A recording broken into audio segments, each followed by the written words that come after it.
At what was supposed to be my birthday celebration, my family publicly humiliated me, mocking me in front of everyone before casually announcing that I wasn't included in the upcoming family trip. I stood up, walked out without a word, and decided that was the last time I'd ever make room for people who never made room for me. During my 33rd birthday dinner, my family announced their plans to sell the house and embark on an RV journey across the nation. Everyone cheered enthusiastically. I then inquired, "When are we departing?" My mother chuckled and responded, "You're not coming, Meg. Stay here and look after the dogs and the baby." I then left the room. Today, I'm celebrating my 33rd birthday, and the house I've worked so hard to maintain is buzzing with my family's chaotic energy. I'm in the dining room, arranging a magnificent meal: roasted chicken, creamy mashed potatoes, and a chocolate cake I spent hours perfecting. Meanwhile, the living room vibrates with their chatter. My father, Greg, reclines in his chair, captivating everyone with tales from his hardware store days, the very business I rescued when it faced collapse.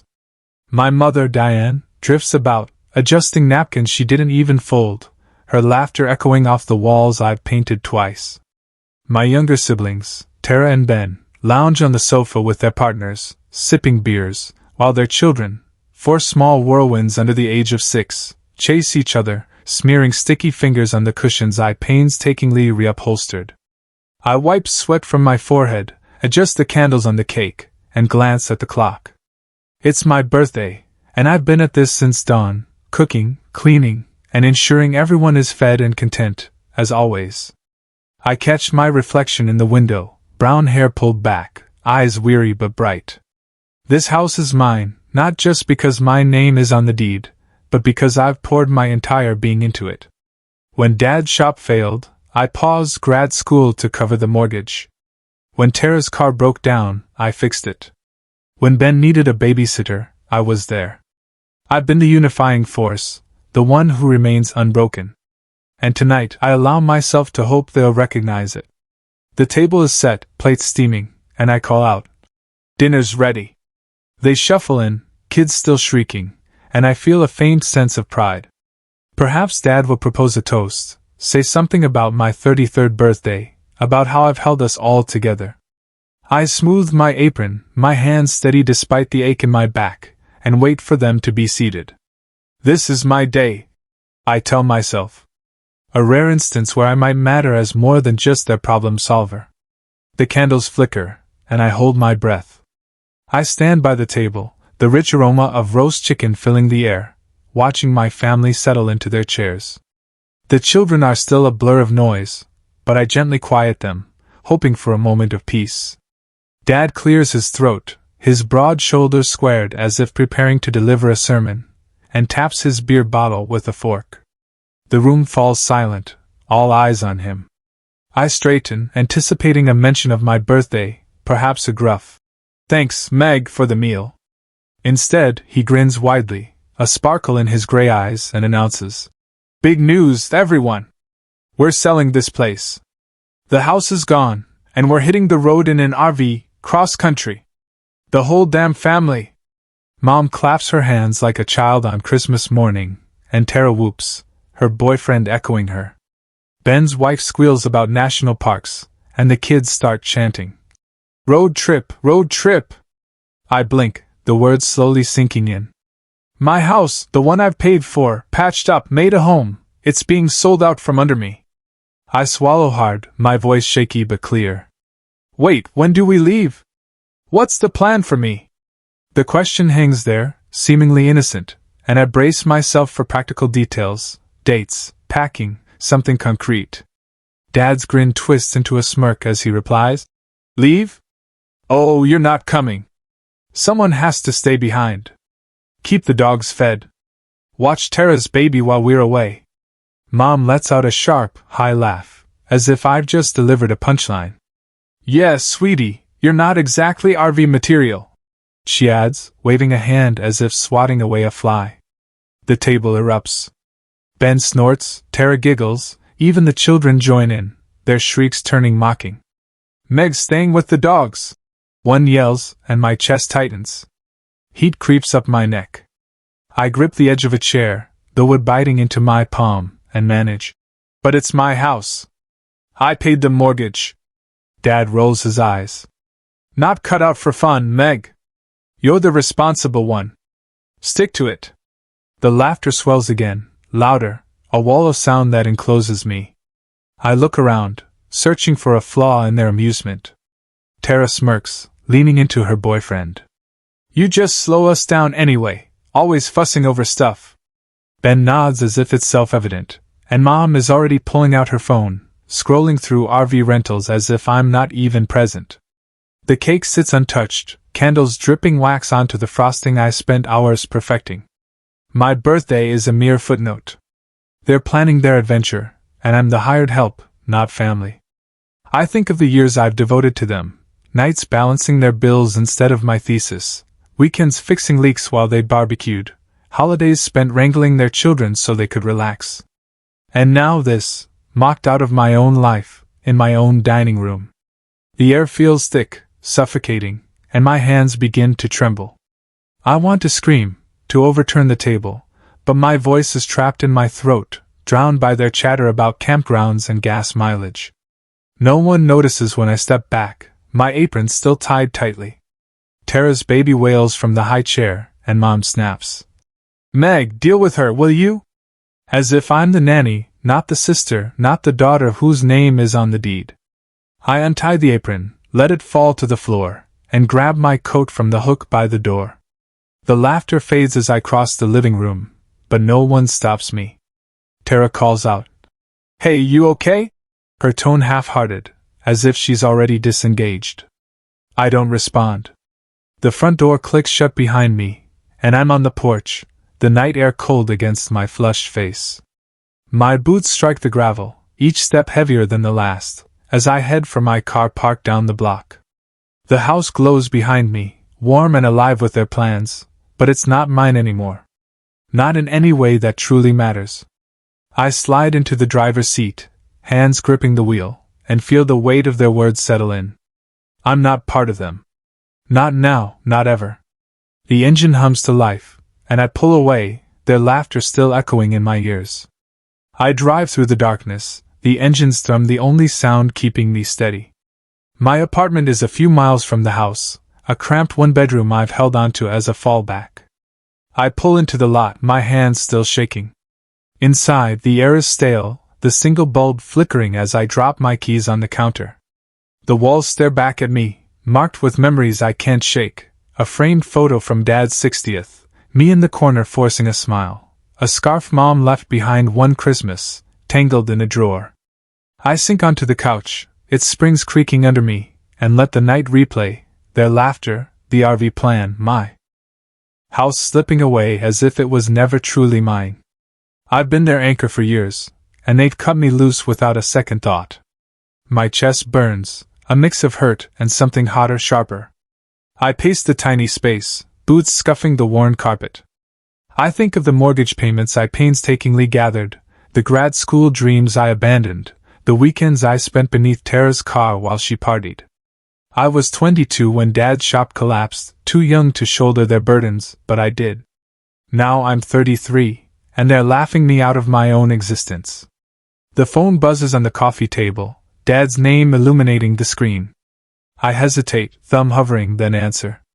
His voice is all gravel and impatience. Meg, we need you at the house tomorrow. Lawyer's coming. Sign the title over quickly so we can finalize the sale. No apology, no. Happy birthday. Just a demand, as if I'm a clerk at his beck and call. You're selling it tomorrow? I ask, my voice cracking. Yeah, RV's waiting. Don't make this difficult.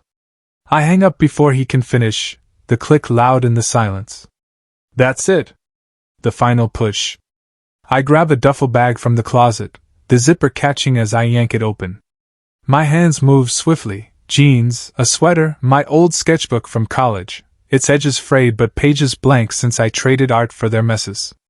I pause at the photo on the wall, my family grinning as if I'm not fading into the background. I leave it hanging. It's theirs now, not mine.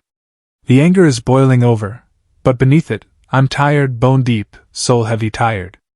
I can't do this anymore. I recall a mountain town I once passed through years ago on a rare solo drive, pine trees piercing the sky, air so crisp it stung. It stayed with me, a quiet promise I never pursued until now. I checked my phone.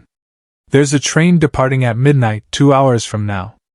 I shove my savings into the bag, a thin wad of cash from overtime at the diner I used to work, and sling it over my shoulder. The station is a short walk, and I move through the night, streetlights casting long shadows. My chest feels tight, as if I'm betraying something. Sophie's gap-toothed grin flashes in my mind, the way she'd hug me after I'd read her stories, but I push it down. She's Tara's child, caught in their orbit, and I can't rescue her from it. Not tonight. The platform is empty when I arrive, the air cold and still. I buy a ticket with cash, the clerk barely glancing up, and wait as the train's rumble grows closer. It pulls in, a hulking mass of steel and grit, and I climb aboard, finding a seat by the window. The doors shut, and we roll out, the town shrinking behind me, gas stations, the diner, the house I've poured my life into, all blurring into the darkness. I lean my head against the glass, the vibration rattling through me. Dad's words loop in my skull. Sign it over quickly. And Tara's smirk, Mom's laugh. They'll wake up tomorrow expecting me to give in, as always, but I won't be there. The train ascends the flatlands, giving way to hills, and I feel hollowed out, scraped raw. I have no plan, just a name, Pine Hollow, and a flicker of something I can't quite identify. Fear, perhaps, or freedom.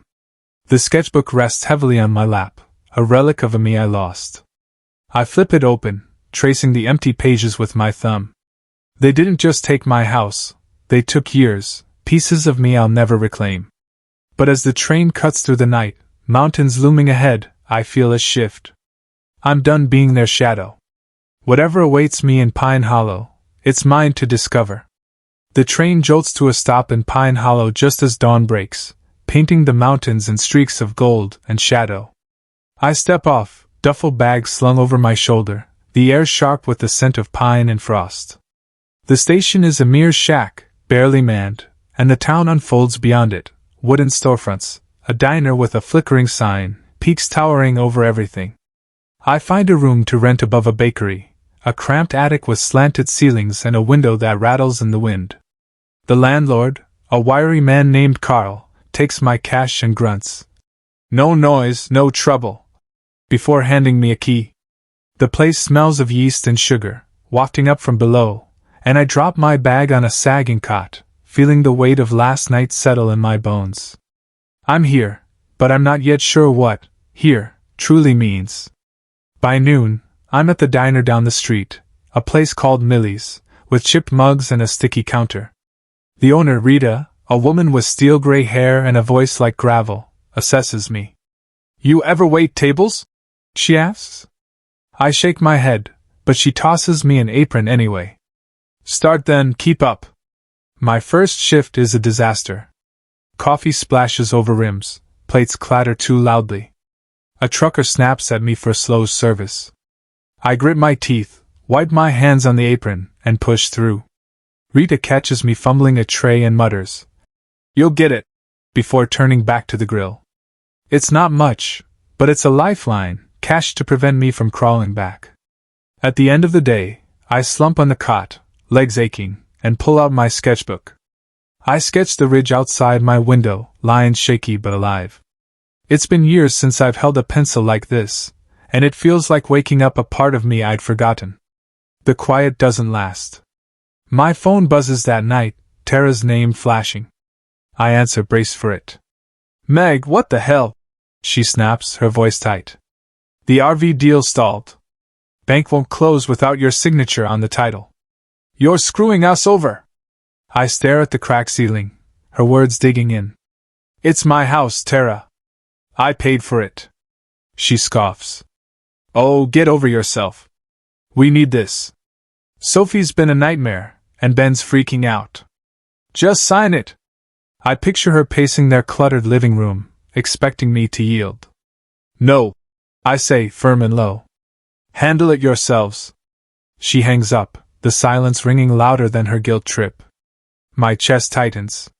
Sophie's small face flickers in my mind, her giggles when I draw her silly cartoons, but I push it down. They don't get to pull me back with that. The next day, I'm back at Millie's, stacking plates when a guy in a cook's apron nods at me. Jake, tall, tattoos snaking up his arms, eyes sharp but kind. He leans against the counter during a lull. Rough shift yesterday, he says, not a question. I shrug, scraping gravy off a dish. First one's always hell, he adds, flipping a spatula as if it's nothing. Later, he catches me sketching in the break room, a quick outline of the diner's neon sign against the dusk. You've got something there, he says, peering over my shoulder. Not just a bus girl, huh? I flush, tucking the pencil away. Used to be, maybe? He doesn't press, just nods as if he understands, and heads back to the kitchen. It's a small moment, but it stays with me. Someone seeing me, not the mess I left behind. I wander the town after my shift, the cold biting at my cheeks. Pine Hollow is rough around the edges. Loggers and muddy boots, a bar blaring country tunes. But it's real, not polished for anyone. I stop at a lookout, the mountains stretching endlessly, and feel a flicker of something solid. Back in my room, I sketch again, jagged peaks, a lone tree clawing the sky. The lines are bolder now, my hands steadier. I don't know if I'm any good, but it's mine, not a favor for them. Jake's words echo. You've got something. And I allow myself to believe it, just for a second. The bakery's ovens hum below, a rhythm I could grow accustomed to. Tara's call still gnaws at me, but I don't call back. They'll figure it out, or they won't. I'm not their fix anymore. I close the sketchbook, the pencil rolling to a stop, and lie back, staring at the slanted roof. This is a beginning. Shaky and raw, but it's mine. It's been a week since I hung up on Tara, and Pine Hollow is starting to feel less like a hiding spot. Millie's diner keeps me busy. My hands are steadier now, trays balanced without spilling, though the truckers still grumble if I'm slow. Rita's gruff, not bad, after a rush feels like a medal, and I stash my tips in a jar under the cot, the clink of coins a small victory.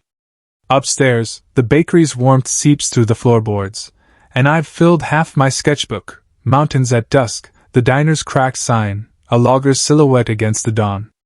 It's rough, but it's mine, and each stroke pulls me further from the wreckage I left.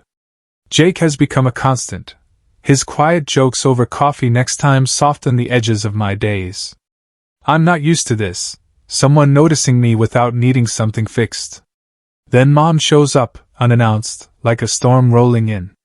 I'm wiping down tables mid-shift when the door jingles, and there she is, Diane, hair teased high, purse clutched tight, eyes scanning like she owns the place. My stomach drops. She marches over, heels clicking, and doesn't wait for me to speak. Meg, this has gone far enough. You need to come home. Fix this title mess. We're stuck without that RV. Her voice cuts through the diner's hum, heads turning. I freeze, rag dripping in my hand. I'm not coming back, I say, low but firm. She scoffs, loud enough for the counter to hear. After all we've done for you, you're selfish, running off like this. I stare, the audacity of it twisting in my gut. She's rewriting history, as if I didn't support them for years. Before I can snap back, she leans in, voice dropping to a hiss. You think you can just ditch us? I'll make sure everyone knows what you are. She doesn't bluff. By the next day, whispers ripple through Millie's. Mom's been talking, telling the cashier I stole from the family, telling a regular I ran off with their money. Heard she's a thief. One guy mutters, eyeing me as I pour his coffee. My face burns, but Rita overhears and snorts. Sounds like you're here working, not robbing. She waves it off, but the sting lingers. Mom's poison, spreading even here. I retreat to the break room, hands shaking, and grab my sketchbook. I draw